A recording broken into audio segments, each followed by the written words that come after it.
So, welcome back to this third week session, and in the last session we talked about various models and frameworks to diagnose change, and we are going to continue that in this session also. So, in the last session, if you remember, we talked about two different type of models, that is component model and holistic models, right. Now, we discussed about some of these models in the last session, and now we are going to discuss some more models. Some of them may be related to component model, or some of them may be related to holistic models. Now, what we are going to discuss today is some of these models which could be used in relation to other models, or they could also even supplement those models which you have studied earlier. So, the objective here is to see that whether we can use more than one models or frameworks to diagnose the change in a better and more comprehensive way or not. So, continuing our discussion, we move further here to discuss another important model, which is very comprehensive and exhaustive actually. It is known as 4 framework model. If you look at this 4 framework model, it also talks about similar things like the areas or scope of change, like it talks about whether you are going for structural changes or you want to go for changes in the HR systems and practices, or whether you want to go for some kind of political changes, and symbolic, which is related to the culture, right. So, it actually defines the scope for change into 4 different frameworks, that is structural, human resources, political and symbolic, or what you call cultural framework. Now, if you look at these frameworks and some of the parameters against which these frameworks have been analyzed, these 4 frames have been analyzed, include like metaphor for the organization. Metaphor means that how you are going to consider the organization, right, how you are going to identify an identity, provide an identity to the organization, right. So, in a structural model what happens? You are considering it as a machine or a factory, and basically which is having some input, you are going to process it using machines, and then you are going to have certain outputs, right. So, you are basically talking about the structure of the organization, and then how this structure is being used to produce something. The next frame is human resources. Now, how are going to consider and treat people in the organization, right, whether we are going to consider them as a part of a family, okay, which is related to the clan, or whether we are going to consider them as a factor of production, right, or something else. So, it depends upon that how we are going to consider people in the context of the organization. Do you consider them as a factor of production, or do you consider that they are assets, they are part of the family. So, we need to see that how we can have a better family, or how we can see that how this factor of production can be optimized to provide better performance. Then there are certain political issues, okay. Like in this you are going to consider organizations as a political identity, where people are going to identify the supremacy. That is what happens actually when you are going to consider organization as a jungle, because that is where you are trying to establish your supremacy, you are trying to dominate others, you are trying to go for some kind of maneuvering to get certain say favors, right, or you are going to withhold certain things. So, all these frameworks are actually related to what you call the metaphor of jungle, which is basically related to the political framework, and finally, you have symbolic or cultural frameworks, right. And this whether you are going to consider organization as a temple, as a place where you are going to act in a particular role, a theatre or a carnival, where you are going to perform your role depending upon the requirement, right. So, these are the symbolic identities which is being created for the organizations. For example, if you consider organization as a temple, then you think about work as a worship, right. So, this kind of symbolic identity is created if you are considering organization as a temple. Now, coming to the next part of this discussion. So, what are the various concepts? So, basically if you are going for say structural framework, so you follow rules and regulations, you have goals and objectives, you have systems and processes, you have technology, right. So, you need to analyze this thing and see whether it is working well or not, and if it is not, then you go for certain changes. Similarly, also say if you are considering people, then you need to focus upon their needs and expectations, how the relationship is being built, what is to be done to improve them. If you are going looking at the political considerations, then you have to say that what is the power dynamics, how are we going to manage conflict, the kind of competition that may exist within the group, right, or intergroup, and what kind of policies you are going to develop in order to manage these kind of things. Coming to the symbolic framework, here we are going to see the kind of culture that exists, right, whether people derive meaning out of it or not, right, what kind of rituals, ceremonies, right, stories which is spread about the organization.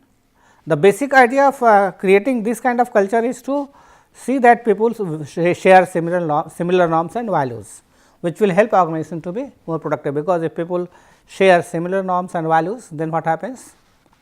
People identify better with the organizations, and it creates a better identity in the mind of the people. Coming to the leadership, basically you create a social architecture where roles are defined, reporting relationship is defined, who is going to do what is defined. So, this you are creating a kind of what you call a architecture, right, a social architecture. And then when you are going to talk about the people, are you going to empower people so that they can decide what to do, how to do, right. In political framework, you basically talk about advocacy, you are going to advocate, are going to see that how things are going to move more positively, and for that you need to advocate about what need to be done and how you are going to manage power, conflict and these kind of things. And finally, and when we are talking about the symbolic framework, how the culture is going to inspire people to go for innovation, risk taking ability and these kind of things.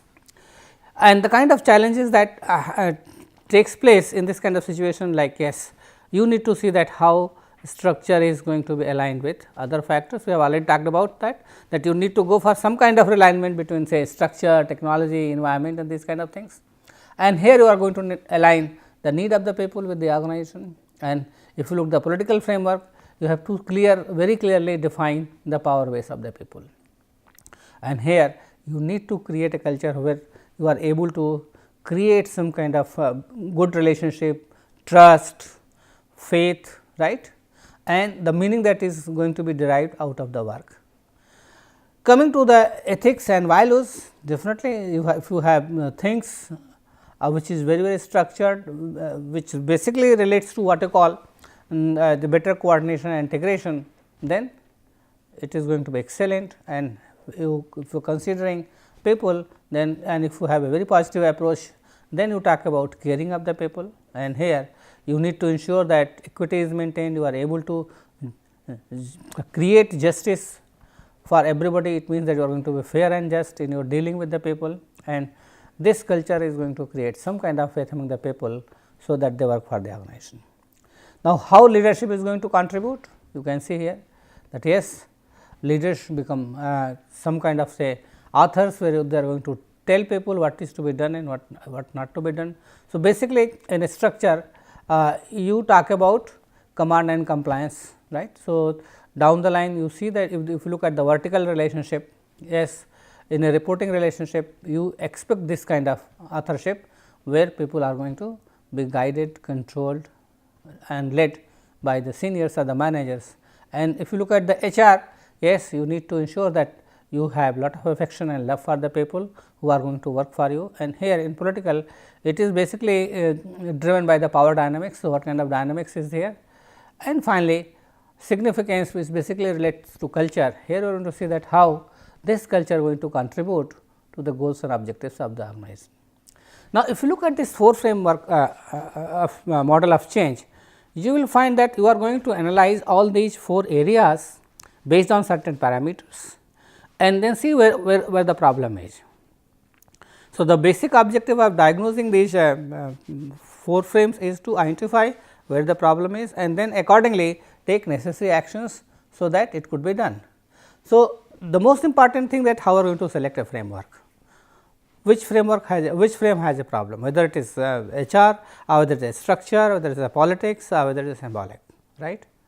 So, the most important thing that you need to look at it, that yes, you need to identify which framework is to be used, right. And then second question is that what is the quality of decision, right, whether if it is related to structure or HR or political systems or the symbolic systems or the culture, right, and what kind of ambiguity exists. If ambiguity is there, then you are going for looking into the political base, the power dynamics and the cultural issues. If it is not, then we are going to look at the structure and HR issues. Then whether the conflict and resource scarce resource is significant, then again we are going to look at the political issues, right, how we are going to manage the power balance, power dynamics and these kind of things. And if it is not there, then we are going to look at the structural and human resources. So, you can say that if there is more objectivity, then you look into structure and HR issues, or otherwise if there is less ambiguity more ambiguity, then in that case we are going to look at symbolic and political issues, right. Now, moving further, once you have selected a framework, then you go for reframing the processes. So, suppose you look into the structural process. So, how are you going to reframe them? Are you going to bring about a change in the structure, right? Are you going to take right kind of decisions? Are you going to redefine roles and responsibilities so that it better fits to the task and environment? Are you going to link with the reward with the performance? So, the idea is that if you are going to reframe any of these processes which is related to structure, HR, politics or symbolic, then you need to decide what kind of actions you are going to take related to that particular framework. For example, if you are going for structural changes, so whether these structural changes are going to redefine the roles and responsibilities of the people, are there going to be a change in the reward and performance control systems, or the goals or objectives are going to be different, right. So, accordingly, if you look at the HR issues, that how if you are going to reframe the HR processes, then you are going to see that whether you allow everybody to participate in the decision making process, right, whether you want to see that people are committed to the organization, right, and then whether you are going to maintain a good balance between the needs of the people and the roles which they are performing, and then you are in a structural form you are going to see whether there is a better person environment fit, and in this form human resource reframing you are going to see whether there is a better person job fit. So, that the person needs are fulfilled by what he is going to do, especially related to the role, and how you can invest in people to ensure that they grow and develop, so that they contribute to the performance of the organization. Coming to the political framework, if you find that political framework is not working or it is not effective, then you have to see that how you can see that people are able to air their conflicts, and then whether there is a need to go for realigning the power, and that can also be done by changing the structural aspects. For example, if you move from say centralization to decentralization of decision making, what happens? It is going to bring about a change in the way the power is being balanced and managed, right.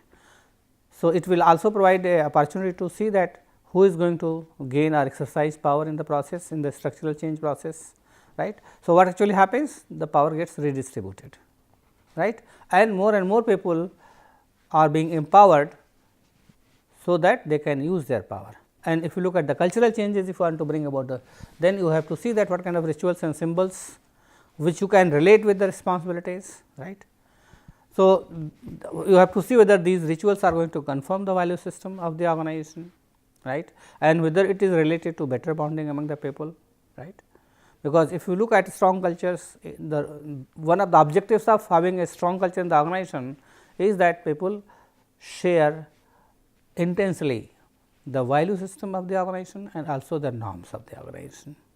And it is possible only when people the culture is created in such a way, so that people create better bonds, right.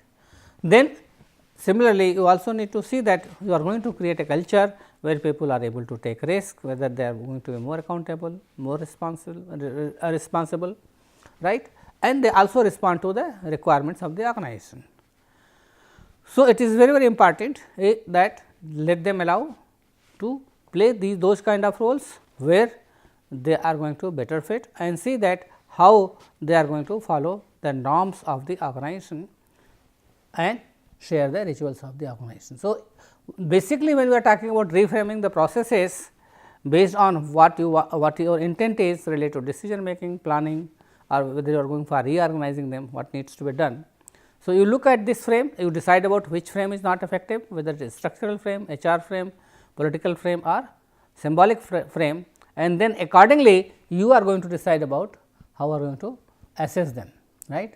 Moving further, you also need to ensure that how the conflict is being managed in the structural framework, how the goal is being set, what form of communication is being used, how the meetings are held, and what is going to motivate employees, whether it is economic incentives or something else, right.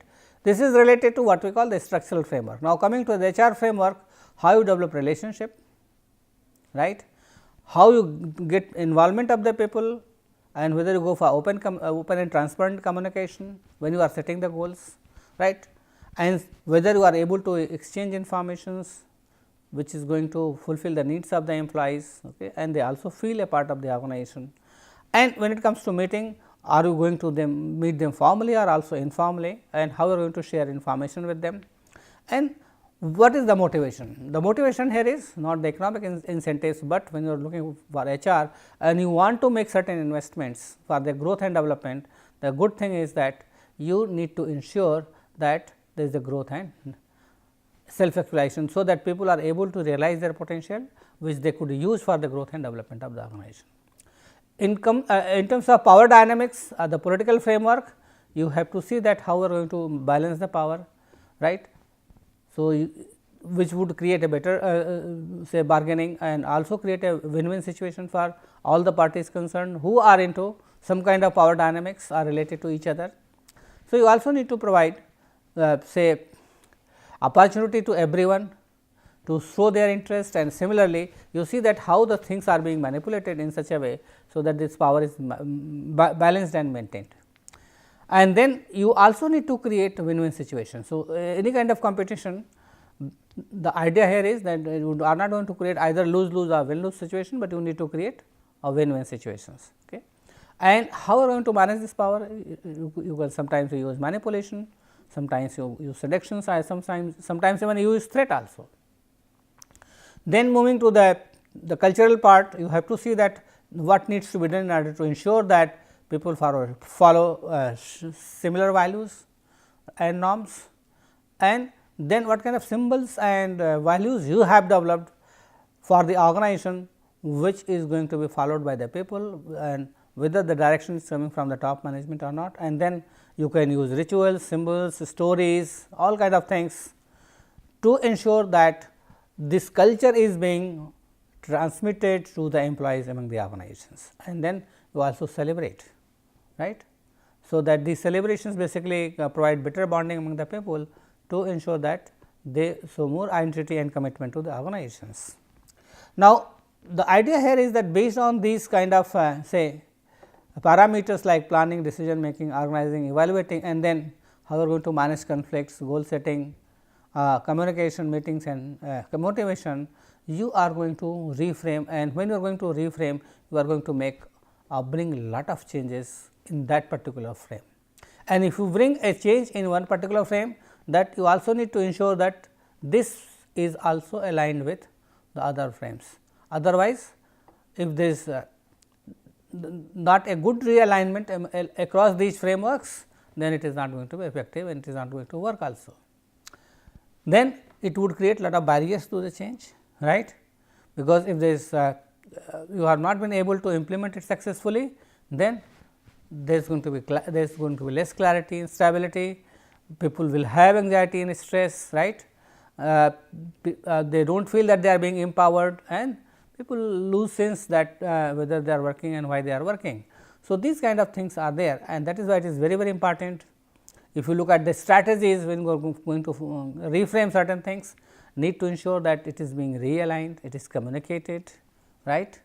People are given opportunity to develop themselves in terms of the knowledge skill, they are allowed to participate, right. For example, if you go for realignment of a structure with HR, then you need to ensure that how people are going to develop and have participation and involvement in the organizational activities. For example, if you say go for restructuring, So, whether the restructuring also requires some kind of training, some kind of say communication to the employees that in the restructured environment and the restructured say organization, how they are going to work, what would be their participation, how they are going to involvement, what kind of support would be provided by the organization. All these issues will be coming up. And then in this political framework, you also need to see that how you are going to renegotiate the new coalitions that you have formed, because if you go for structural changes and suppose you go for reducing the layers in the hierarchy, then what will happen? You will need to renegotiate the new coalition that has been formed, because there has been some structural changes, right. For example, suppose you have 4-5 levels of managers and you are reduced to 2, then you also need to manage the power dynamics, because you have reduced the number of levels in the hierarchy. So, you need to go for renegotiation, right, and the new kind of organizational forms that have been formed, how they are going to collaborate with each other, right. And then you also need to create certain rituals, right, so that you can celebrate the future. So, if you look at this reframing exercise, you go for identifying which frame is to be used, because you know that these are the 4 frameworks, then select a particular framework and then analyze that particular framework, make the necessary changes in that particular framework, and then you move to other framework and go for alignment of that particular framework with other frameworks, and then only it is going to be implemented successfully. The most important thing here is the leadership.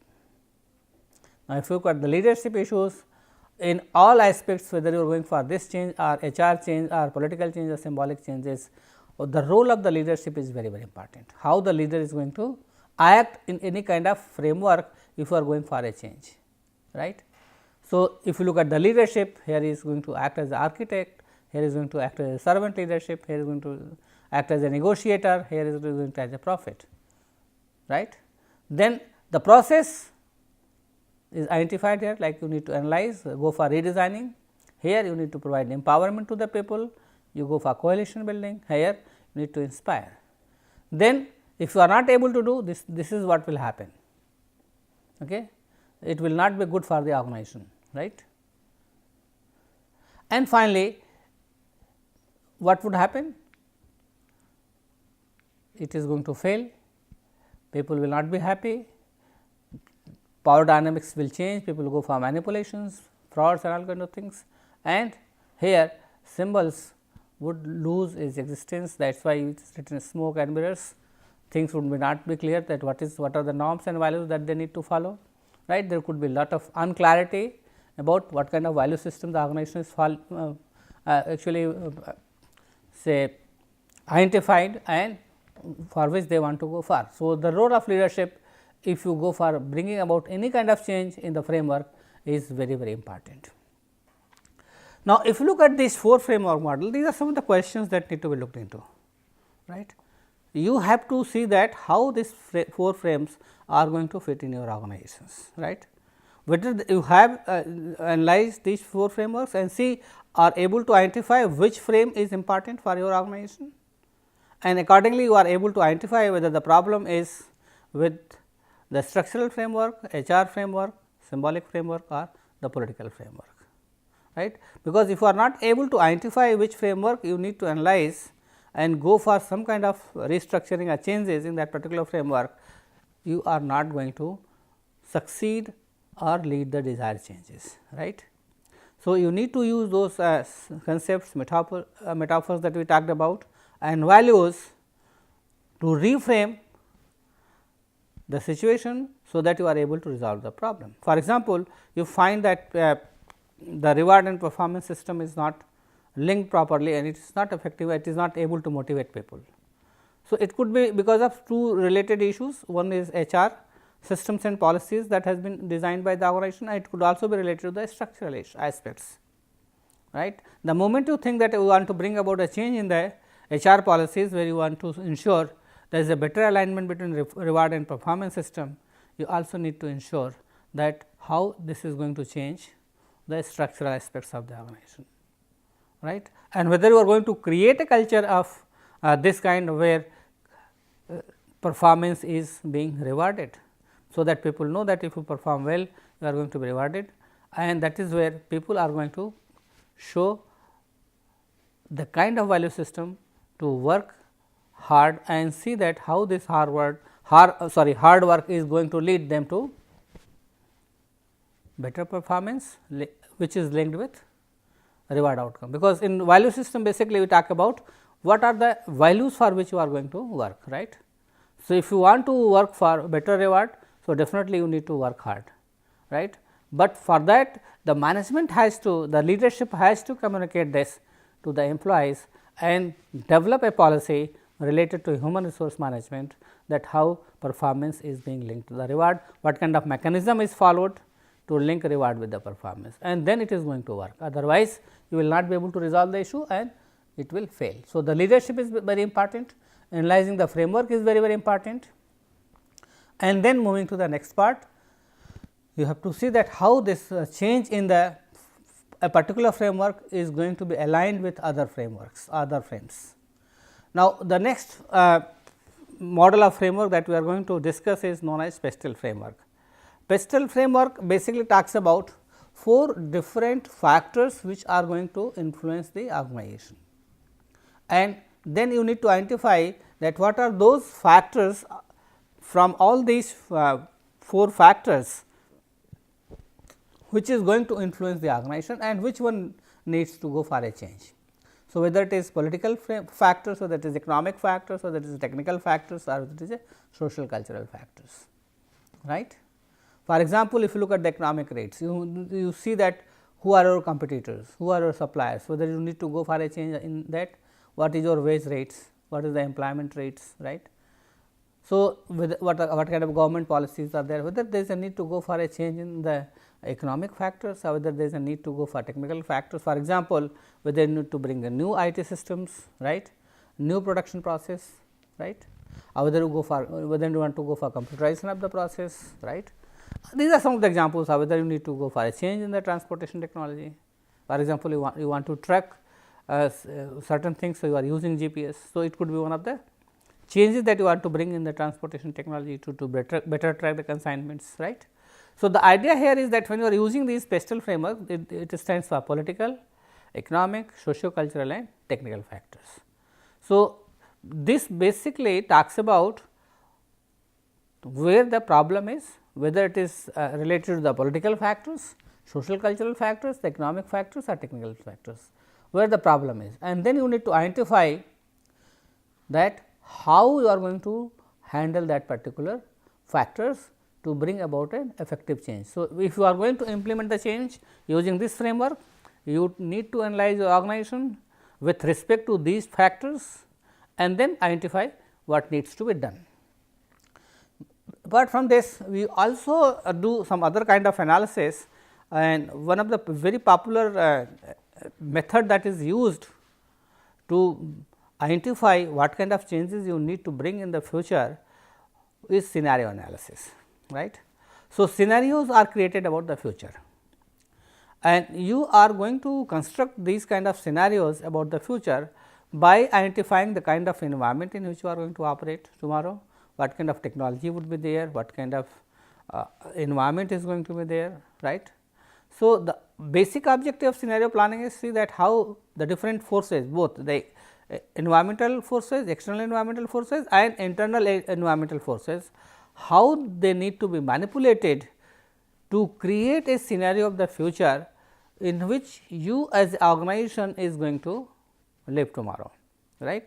So, you need to identify a future scenario for your organization, right, and if you are able to identify a future scenario and then accordingly you bring about a change in your culture, your structure, your technology, your people related issues, right, your strategy. And then you see that whether there is a better alignment between the kind of scenario that you have been thinking about the future and what the kind of changes that you want to bring, focusing on structure, system, technology and HR, right. So, if you look at the various stages, so you need to first identify those critical factors, both related to internal factors and external environmental factors.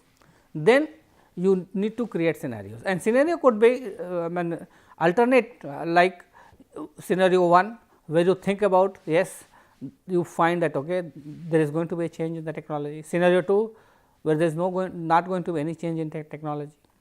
Say scenario 3, where you think about in future there is going to be more economic recession, more inflation. Scenario 4, where there is going to be no recession, right, less inflation, right, better GDP, better economic growth. So, you based on these economic, social, cultural, technical factors and combine them together, you create a scenario for the organization, and then you try to align your organization to ensure that what kind of changes you need to bring in those forces or those areas which you can say, whether you want to bring about a change in your structure, system, technology or HR policies or culture, which is going to have a better fit with a different kind of scenario. So, scenario, we are not going to create just one alternative, but you can create more than one alternatives, and then for each of these scenarios you create a strategy for a change by bringing about a change in your structure, systems, technology and other things. So, what actually happens? You see that where you stand currently, what kind of scenario you are going to face tomorrow based on those factors, and then what is the gap.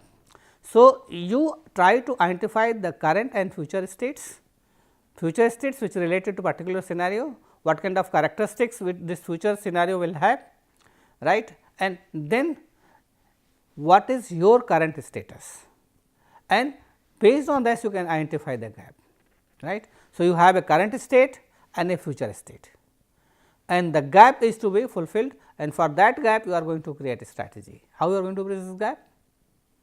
By identifying those factors which are important and then taking actions on them. So, it means that you need to look into some solution, so that if this particular scenario is there tomorrow, your organization is going to better fit that with that particular scenario. So, that you are competing and more effective. Now, we will discuss another important issue where we are talking about strategic changes, right. So, some of the authors have talked about 5 elements of the strategy, and this is nothing else but the choices that you have as a manager in an organization when you are going to take decisions, right. And these choices are identified as arenas, differentiators, vehicles through which you are going to achieve them, and finally, the staging and pacing and how we are going about it, and finally, the economic logic. Now, if you look at this, you can see this is the arena, right. Arena means you talk about how we are going to sell your products and services and who will be your customers, right. Vehicles, how we are going to capture the market. Differentiators, how our products and services are going to be different from others, and finally, how fast you can move and how, and but the basic the important thing here is the economic logic. So, you go by the utility perspective to ensure that the organization maximizes your profit by developing certain strategies, and for that you need to do some kind of analysis to identify these 5 elements of the strategy, right. Here these strategies are mentioned, and if you look at the 5 important elements like arenas, for example, you need to identify what kind of business is going to be more important, right, what kind of choices you have in order to compete in the market, given the external environment, right, what product and services you are going to offer, right, how you are going to differentiate your product and services compared to others. Then vehicles, how you are going to achieve them, the strategies that you have been, right, whether you are going for market segmentation or geographical segmentation, or you are going to create value at certain stage of the production and services which differentiate you from other. For example, you offer a new product, are you adding new features to a product, are you providing new kind of service. So, these are the vehicles through which you are able to maximize your profit, and then how would you go about it? The speed of the change is very important. How fast you can take decisions. For example, you say that you want to go for a new product, how fast you can launch a new product, right, how fast you can implement a new service in your organization. So, the staging and pacing is very important, right, because if you do not go for this, probably you will not be able to understand that when you are going to offer a product or service which is going to differentiate you. So, that this economic logic is achieved, it means that you are able to make maximize your profit, right. Because ultimately the objective of any organization, if it is a non-profit organization, any kind of organization is to generate more revenue for the organization, because that is how you are going to satisfy your stakeholders. Now, there are various other models about which I will not discuss much, but just give a very brief overview about it, like newsflash exercises, where you are going to conduct specific changes, right. A specific exercise to encourage managers to think about the change and what could be the intended outcome. Then you create a cultural web, it is basically related to bringing about a cultural change in the organization. So, you identify what kind of rituals, routines, stories, symbols you need to propagate, right, what kind of power structure or what kind of structure you want to bring about. Then you also create structural dilemmas. So, you identify different kind of structure and see which structure is going to be more important, which structure is going to facilitate effective performance. And you can also move to become a boundaryless organization. Boundaryless organization basically are those kind of organizations where these structural issues are not there, right, because a boundaryless organization is something which is neither vertical nor horizontal, right, and it does not have any kind of geographical boundaries also, right. So, boundaryless organizations could be say networked organizations which could be spread across regions, across geographies, across products and services. So, this is a new form of organizations which could be thought of, but for that what you need to do is that you need to identify whether you can go for it or not, right, and how this is going to reduce your problems, right. And then once you have done these kind of analysis related to most of these frameworks and models, you need to identify where the problem is, right. So, whether the problem is for example, if you look at this is related to the McKinsey 7 framework, right. These are the soft and these are the hard aspects of that. So, whether the problem is related to structure, strategy or something like that. So, once you are able to identify that, then you have to see that how this is going to be aligned with each other. So, you need information about that particular system and how this system is going to be coordinated with other systems, right. So, clarifying information is very important, and then you collect information both qualitative and quantitative through various methods of collecting information like interviews, questionnaires, observations, other measures, unobtrusive measures where there is no say obstruction.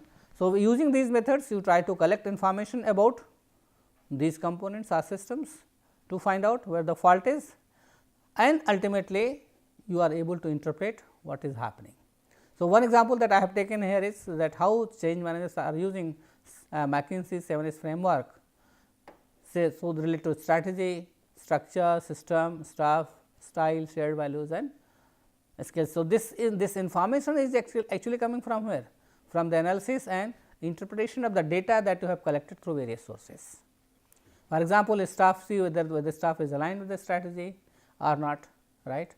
So, you need to describe each and everything and then you think about the alignment. If you are not thinking about alignment, then you cannot think about say when we are going to talk about the coordination, right. So, what is more important is not only identifying which component is not working properly, whether there is a need to go for a change, but also see that how we are going to ensure that this is going to be aligned with other systems and processes, right.